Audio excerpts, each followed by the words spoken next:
네, 안녕하세요. 신박사 인사드리겠습니다. 2020년 11월 2일 한 주 시작입니다. 월요일 스마트 리포트 시작하도록 하겠습니다.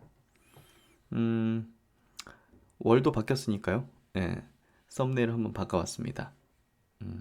괜찮은가요?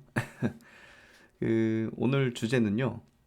지난주에 제가 조금 우려했던 부분 다들 기억하시죠? 외국인의 매도가 굉장히 크다. 이게 MSCI 이제 지수 관련된 뭐 리밸런싱이라든지 이런 수급적인 뭐 요인 때문에 발생한 거라면 뭐 괜찮지만 혹여라도 이제 외국인 어떤 매도 수급의 어떤 변화, 그러니까 지난 3월처럼 제가 그 지난 3월 달에 폭락이 나왔을 때 그 전에 조금 뭐랄까 이상한데 하면서 블랙스완 가능성이 높겠다고 본 게 이제 외국인 매도 폭탄이었거든요.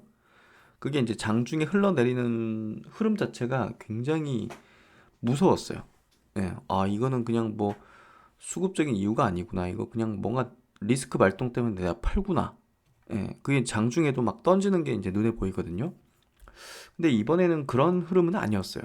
그래서 다음 주에 이게 이어지지 않을 것 같은 생각은 드는데 혹시라도 다음 주에도 수천억씩 계속 내다 팔면 일단은 뭐 지수 충격, 뭐 미국 대선의 어떤 불확실성이라든지 지금 코로나 확산 때문에 이제 경기 회복이 지연된다든지 뭐 유럽도 지금 뭐 봉쇄하고 그러니까 굉장히 뭐 경제가 안 좋아질 수밖에 없는 그런 것 때문에 외국인의 어떤 엑소더스 탈출 러시인가 그렇게도 볼 수 있는 거잖아요. 그래서 그런 흐름이 이어지면 다음 주에 조금 충격 파동이 올 수 있는데 뭐 대선도 있으니까 한 애널리스트가 지난 11월 14일 날 쓴 리포팅을 보면 MSCI, FTSE 지수 선물 마이그레이션 이동하는 거죠. 예.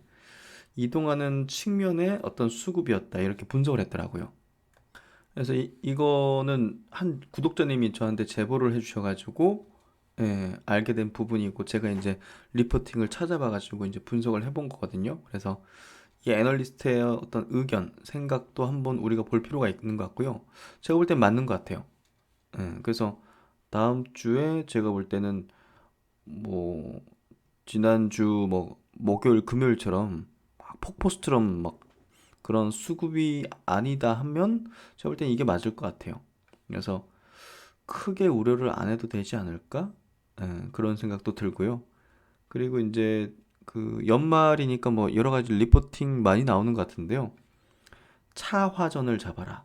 자동차, 화학, 전기전자 업종을 잡아라. 이 대표적으로 경기가 회복될 때 살아나는 실적이 살아나는 그런 대표적인 업종이거든요.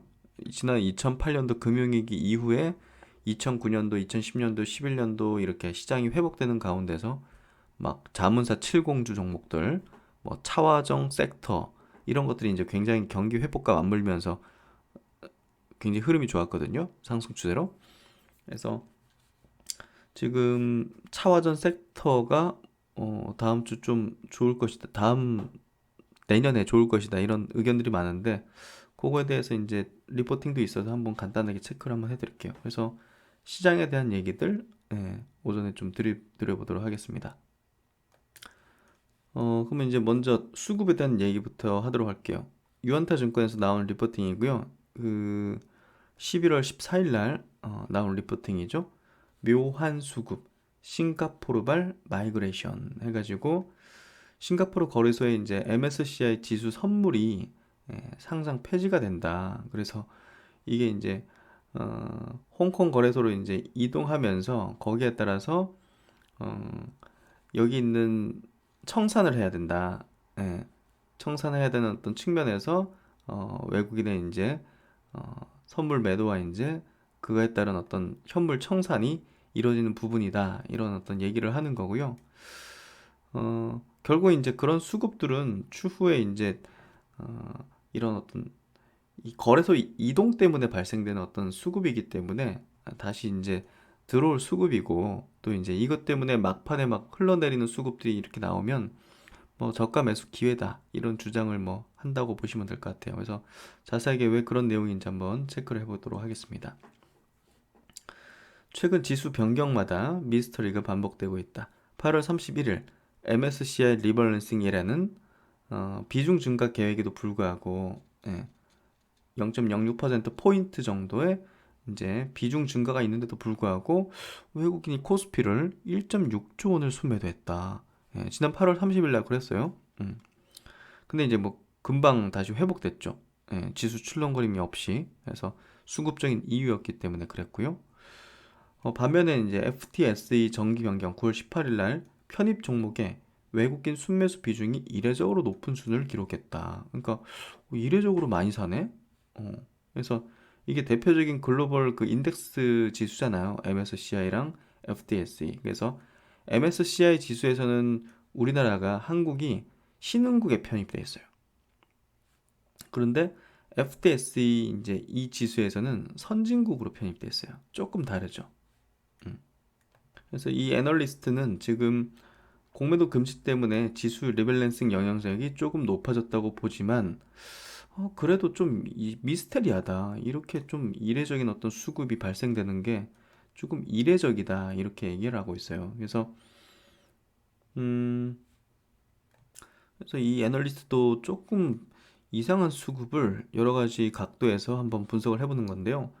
이 리밸런싱일 장마감 직전의 급락이나 당일 외국인 순매수 증가에서 설정 해지 목적의 수급으로 볼 수 있다. 그러니까 지난 금요일에도 장 막판에 엄청나게 흘러내린 거거든요. 제가 한번 보여드릴까요? 지금 보시는 표는 지난 금요일 날 그 프로그램 수급인데요. 외국인이 이제 우리나라에서 거래소에서 9,600억을 순매도하는데 뭐 다 이제 이 프로그램이죠. 프로그램인데 보시면 요 빨간색 선이 외국인의 수급이에요. 마이너스 1,000억 있죠 여기? 그래서 여기서 마이너스 9,000억 막판에. 그러니까 이게 쭉 계속 막판에 흘러내린 거예요. 막판에 한 마이너스 3,000억 정도 있죠. 한 1시 정도. 예. 근데 장 막판까지 한 2시간, 2시간 반 동안, 2시간 거의 뭐 2시간 동안, 2시간 반 동안이군요. 2시간 반 동안 6천억을 쏟아냈잖아요. 그렇죠. 그러니까 이거는 어떤, 음, 증시에 대해서 리스크 발동 때문에 폭탄 매물을 쏟아낸 게 아니란 거거든요. 그렇기 때문에 이거 좀 특이하다. MSCI 리밸런싱이라 하더라도 규모 자체도 조금 특이하고 그렇게 볼 수 있는 거예요. 그래서 제가 볼 땐 이게 국내 리스크 발동의 어떤 문제는 아니었던 것 같아서 지난 3월에 이렇게 폭락할 때 같은 그런 느낌은 아니거든요. 음. 특히나 또 이제 그 원달러 환율을 보시면 음, 원달러 환율 역시 여기 보시면 지난 3월 달에는 지수가 폭락할 때 외국인 자금이 막 엄청나게 나갈 때 폭탄 매물이 막 쏟아질 때는 환율이 당연히 튀거든요 이렇게. 이거 리스크 발동되니까 이렇게 튀는 거거든요. 근데 보시면 지금 어떻습니까? 안정화되면서 오히려 원달러 환율이 예, 하락하는 그런 구도가 되고 있어요. 그러니까 제가 볼 때는 이번 목금 금요일 날 장막판에 이제 매도는 굉장히 좀 이상했거든요. 그래서 사실 증시가 제가 볼 때는 크게 문제 안 될 것 같아요. 그러니까 셀트리온 그룹주든 마찬가지든 야 셀트리온도 사실은 분위기를 한 방에 그냥 반전시켜 버렸잖아요. 이게 특이한 거거든요. 그러니까 수급적인 이유 때문에 이런 걸로 보이기 때문에 이런 경우는 어떻게 되냐면 며칠 안으로 이게 회복되는 경향이 커요. 회복되는 경향이 큽니다. 음. 그래서 내용을 보면 MSCI 정기 변경 매도, FTSE 정기 변경 매수의 대조적인 플로우를 보면 설명력이 높은 근거는 싱가포르 거래소와 MSCI 지수 선물 라이센스 계약 해지로 생각된다. 야, MSCI 지수 선물 라이센스 계약 해지가 이제 되는 거죠. 싱가포르 거래소에서. 그래서 MSCI 신흥국 아시아 지수를 기초 자산으로 한 선물은 이 싱가포르 거래소에서만 매매가 가능하다고 해요. 그러니까 어, 뭐 이 개념이 조금 어려울 수는 있지만 어쨌든 외국인들은 이 MSCI 기준으로 우리나라 주식들을 사고 파는 게 대부분이거든요. 패시브적으로 이렇게. 예. 우리나라가 뭐 신흥국에서 비중이 15%면 15% 비중에 맞춰가지고 우리나라에 있는 시총 상위 종목 순서대로 따다다닥 이렇게 그냥 한꺼번에 박스로 묶어서 프로그램을 사고 팔고 한단 말이에요. 그러면 이제 당연히 지수 선물하고 같이 연계해서 사겠죠. 예. 외국인들이 기관이 어떤 주식을 그냥 알 주식으로 그냥 예? 리스크를 그냥 해지 걸든지 이런 것들 없이 하는 경우는 거의 없다고 보면 되거든요.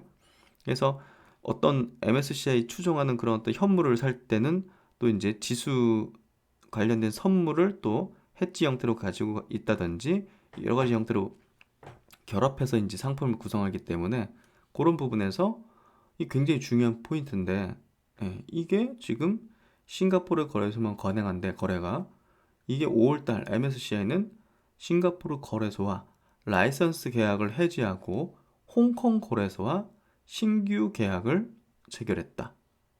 홍콩 거래소에 MSCI 지수 선물이 상장되었고 싱가포르 거래소에 상장되었던 MSCI 지수 선물은 내년 2월 1일까지만 거래가 가능하다. 이거 뭐 굉장히 뭐랄까 큰 어떤 이벤트가 발생된 거죠. 사실 이제 어떤 펀더멘털 내용이라든지 우리가 어떤 트렌드긴 뭐 대세의 어떤 추세적인 측면에서 이 이벤트가 아니라 이거 지금 특이한 어떤 아까 이제 제목이 마이그레이션은 그거 아닌가요? 이민 이주 이런 의미 아닌가요? 그렇죠. 이동하는 그런 측면의 이벤트가 발생했기 때문에 이거는 뭐 뭐랄까 이것 때문에 매도 수급이 막 1조 넘게 이렇게 나온다. 이런 것들은 사실은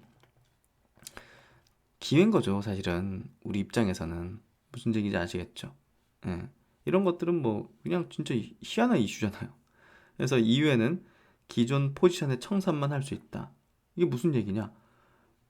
MSCI 지수 선물 싱가포르 거래소에 상장되는 MSCI 지수 선물 내년 2월 1일까지만 거래가 가능하기 때문에 이거 이제 딴 데로 이제 넘겨줄 거거든요. 예. 그 홍콩 거래소로. 예. 근데 이제 홍콩 거래소에서 거래하는 걸 싫은 사람들은 어떻게 하느냐? 이거 2월 1일 전에 다 청산해야 돼요. 근데 예를 생각해 보세요.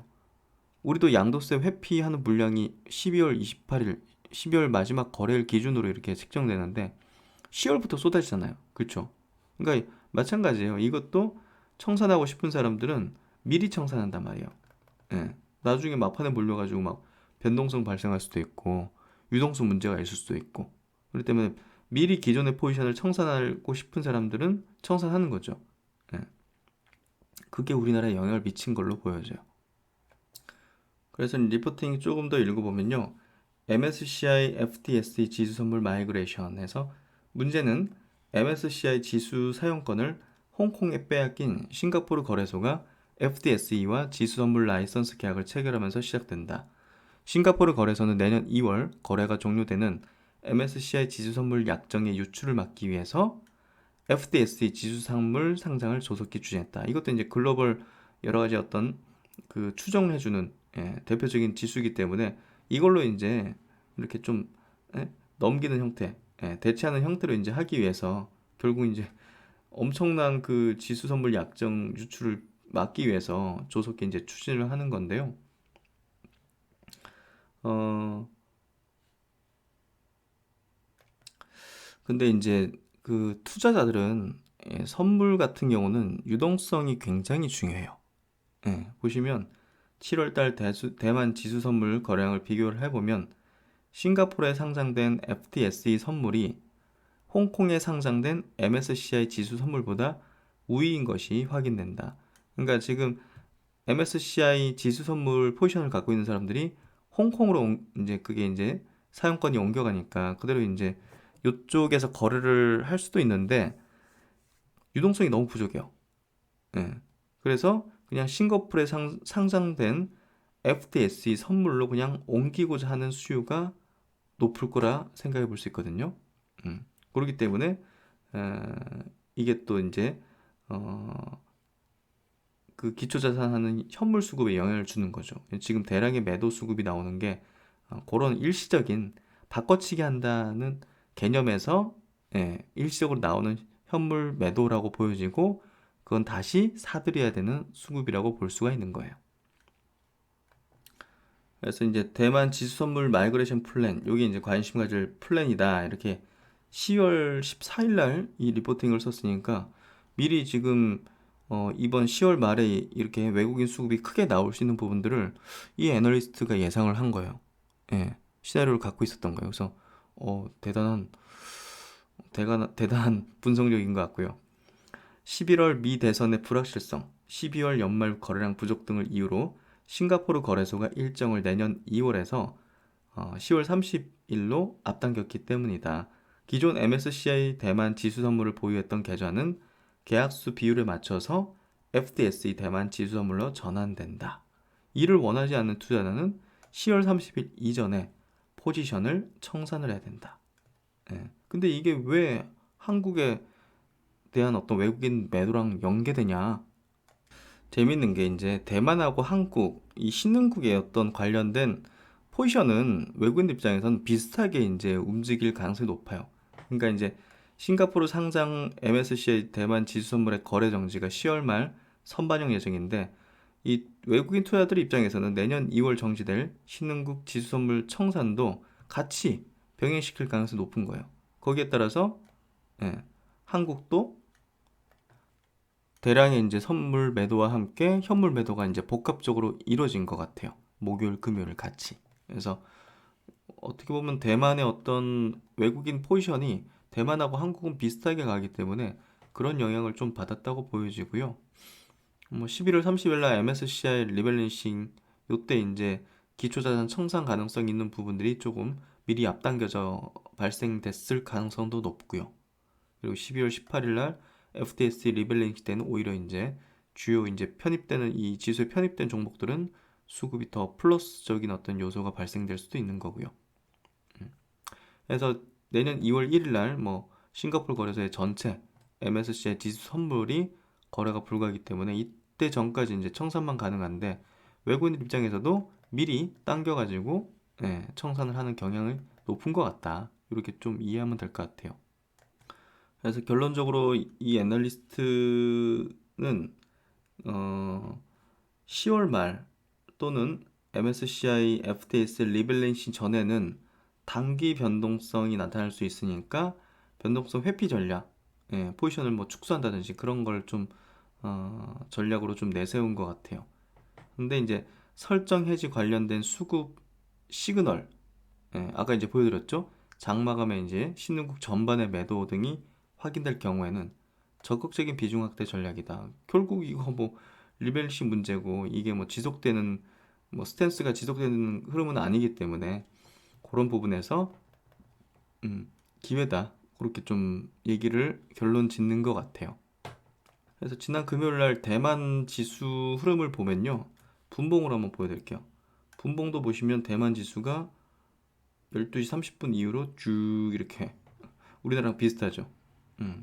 대만도 이제 그런 영향을 받았다는 것을 볼 수가 있는 거예요. 그래서 전반적으로 이제 수급적인 이슈가 아시아의 이제 신흥국에 좀 영향을 미쳤다.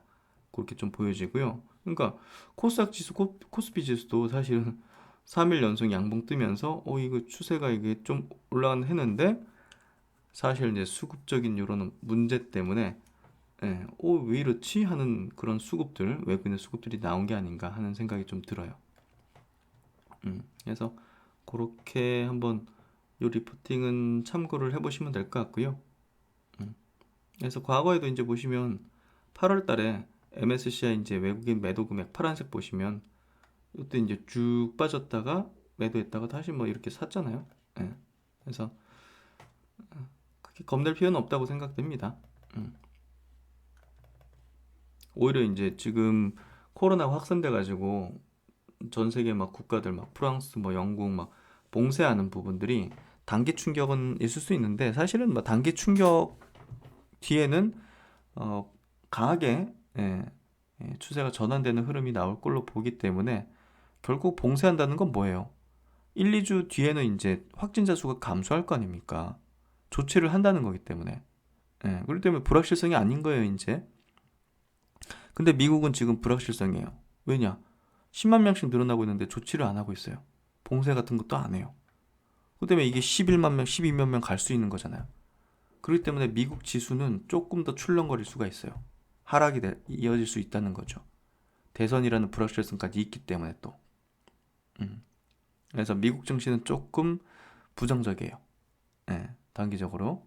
그렇게 좀 저는 바라보고 있고. 근데 이제 미국이 대선이 끝나고,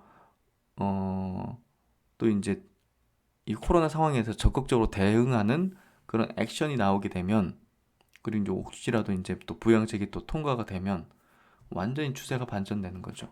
저점 확인하고 이제 그다음부터 다시 대세 상승 국면으로 가는 거죠. 예. 그래서 그렇게 좀 저는 바라보고 있습니다. 음. 그래서 지난주 외국인이 대량의 어떤 매물을 쏟아내면서 나왔던 그런 흐름이 이런 어떤 수급적인 이벤트 요인이었을 거라는 예상을 좀 해볼 수 있을 것 같고요. 다음 주 이제 이번 주 월, 화, 수 정도의 어떤 외국인 수급을 조금 유심히 봐야 될 것 같아요. 선물 수급하고 같이. 선물도 같이 이틀 동안 대량으로 팔았었으니까. 그렇게 좀 체크를 해서 한번 보도록 하겠습니다. 그 다음에 이제 차화전 섹터에 대한 긍정적인 기류에 대한 얘기가 있는 리포팅 한번 보도록 할게요. 삼성증권에서 나온 리포팅인데요. 불확실성의 10월, 불확실성 해소의 11월. 예, 이게 무슨 얘기냐? 어, 10월 달에는 뭐 대주주 양도세 문제도 있었고 아직 확정된 건 아니잖아요. 지금 뭐 의견이 막 갈리고 있잖아요. 그리고 이제 그 미국 재정 그 부양책에 대한 어떤 부분들, 미국 대선에 대한 부분들, 그러니까 불확실성이 이제 있다 보니까 증시가 출렁거렸고 또 이제 코로나 상황이 이제 막 격화되니까 여기에 더해서 그런 부분들이 이제 증시에 또 안 좋은 어떤 상황을 좀 야기한 것 같은데 11월에는 대선이 끝나고 코로나도 지금 봉쇄 정책을 막 하고 대응을 하면서 불확실성이 이제 가라앉고 그리고 경기 부양책이 또 될 수 있는 부분들 그리고 대주주 양도세가 아예 확정되는 부분들 뭐 10억 유지는 안 될 수도 있지만 보다 더 완화되는 어떤 측면이 될 수도 있는 측면들 뭐 그런 것들이 이제 모두 불확실성을 좀 해소할 수 있는 11월이 될 수 있지 않겠느냐 그런 어떤 얘기들이에요. 결국은 주식시장에서는 불확실성을 제일 싫어하니까요. 그래서 이제 미국 가장 이제 핵심이라기보다는 일단은 모멘텀적으로 이제 크게 형성될 수 있는 게 미국 이제 대선이 마무리되고 이제 상하원 이제 선거까지 마무리되면 추가 부양책에 대한 속도가 이제 빨라질 가능성이 높죠. 그래서 이런 부분들의 모멘텀이 좀 클 수 있고요. 그리고 또 중요한 포인트가 코로나 백신과 치료제가 이제 지금 임박했죠. 치료제도 뭐 지금 긴급 사용 승인 신청했기 때문에 뭐 리제론이라든지 릴리사 같은 경우는 승인 떨어질 수 있는 지금 시점이 지금 다가오고 있고 뭐 셀트리온도 사실은 뭐 11월 말에 이상 어느 정도 중간 결과 나오고 되면 긴급 사용 승인 신청해가지고 연내로 또 판매할 수 있는 그런 어떤 상황이 될 수 있기 때문에 아마 백신보다 치료제가 더 빠르지 않을까 싶고요. 그리고 이제 보편적으로 쓰이게 되는 것도 당연히 백신보다는 치료제가 될 것 같고요.